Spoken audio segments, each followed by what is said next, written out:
Hey guys, Chris from Provo Beast Audio Installation, and today we're doing a backup camera to an aftermarket radio here in this 2011 Civic. Within this install, we're going to show you how to wire a new camera to the existing aftermarket radio. Now, your radio needs to be compatible with a backup camera. Now, if you don't have an aftermarket radio, you can get an aftermarket screen that mounts on top of the dash somewhere, or there are kits that replace the mirror with a mirror that includes a screen behind the glass. So let's get started.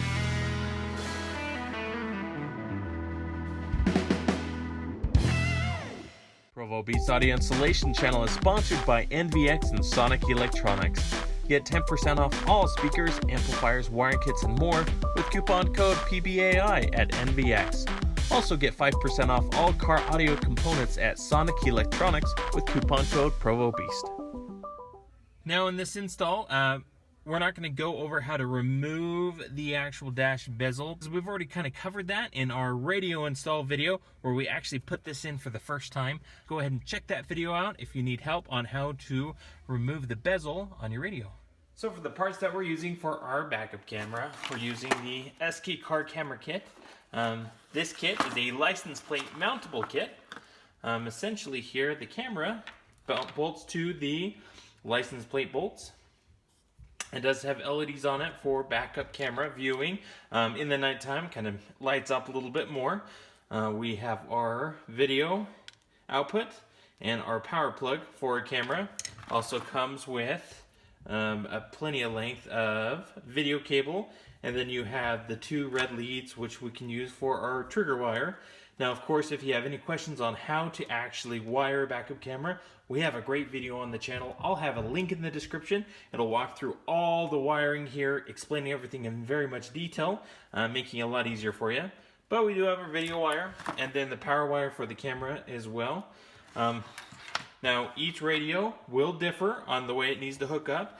This Sony has a camera input, and our Sony wiring harness here has a trigger wire. So we need to hook this up to the reverse light on the back of the car, so when that light turns on, it provides power to this wire, which will automatically cycle our radio over to reverse mode.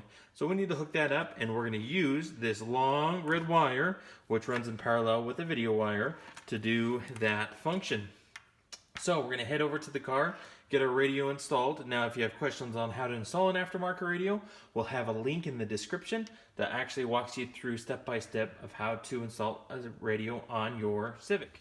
Okay, so for our backup camera, what we've done here is we have ran our video cable, and since we had to pop this top bezel off to get enough room to run our other wires, we're going to run it up and over the gauges.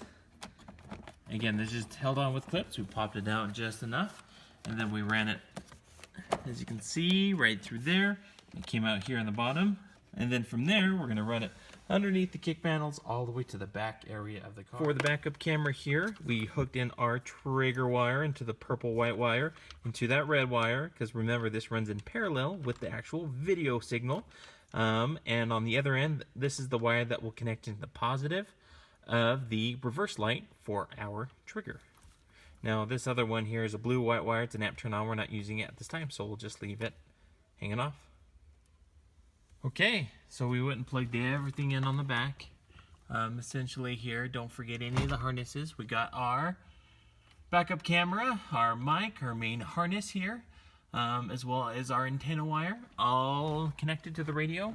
Let's go ahead and put this behind this panel, get it clipped into place, and then we can click back in the panel that goes over our gauges. Alright, so with that backup camera wire now just hanging down here, we're going to go up underneath this panel, and our goal is to run this all the way back to the trunk area of the car along this kick panel. Now, it may be easier just to tuck if there's enough space, just so you don't have to fully tear this panel off. But if you choose to do so, you're welcome to. It just requires a little bit of time and effort, especially since your trunk pop and gas door release is right here on the floor as well. So tucking it right up along underneath our panels here. We want to ensure it doesn't fall out or get in the way. Now, like I said, you can pop these panels out. They're just all held on with clips. We've worked our way back. Now we're to about the B-pillar area, and we're going to continue to the trunk. Okay, so from the B-pillar, we just tucked it up underneath the seat, tucked it down, back behind the seat. This does pop on up here. Just held on with 2 clips, so we could run it up underneath the carpet here.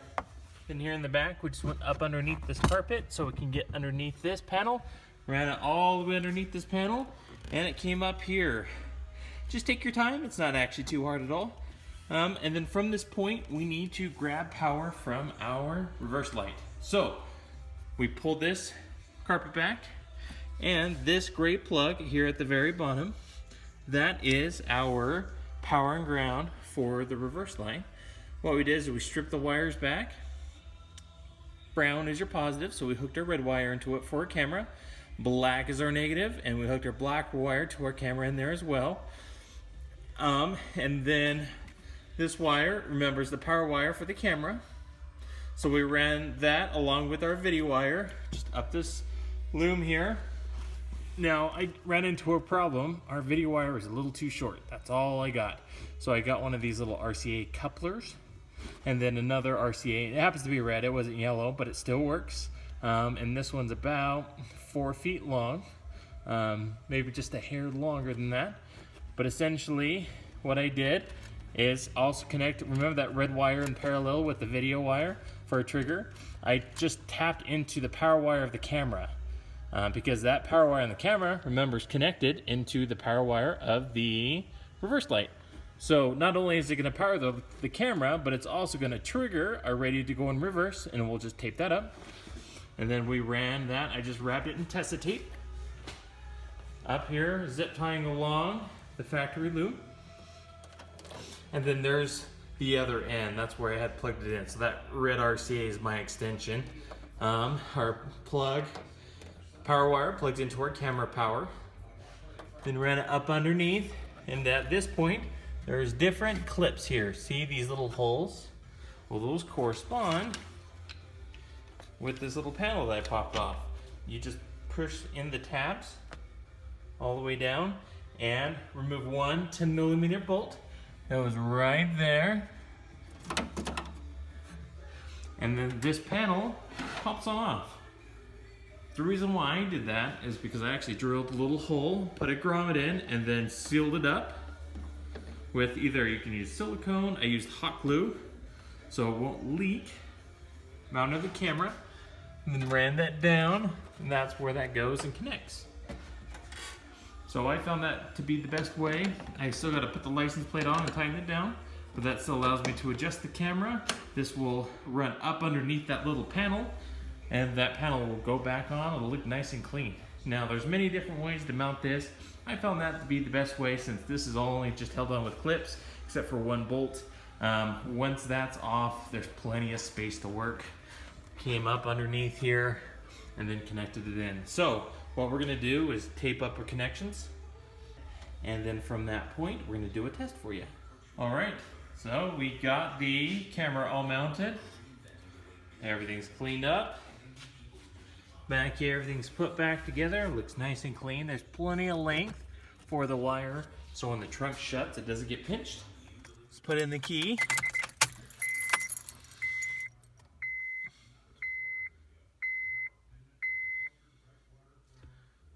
Puts on for the first time.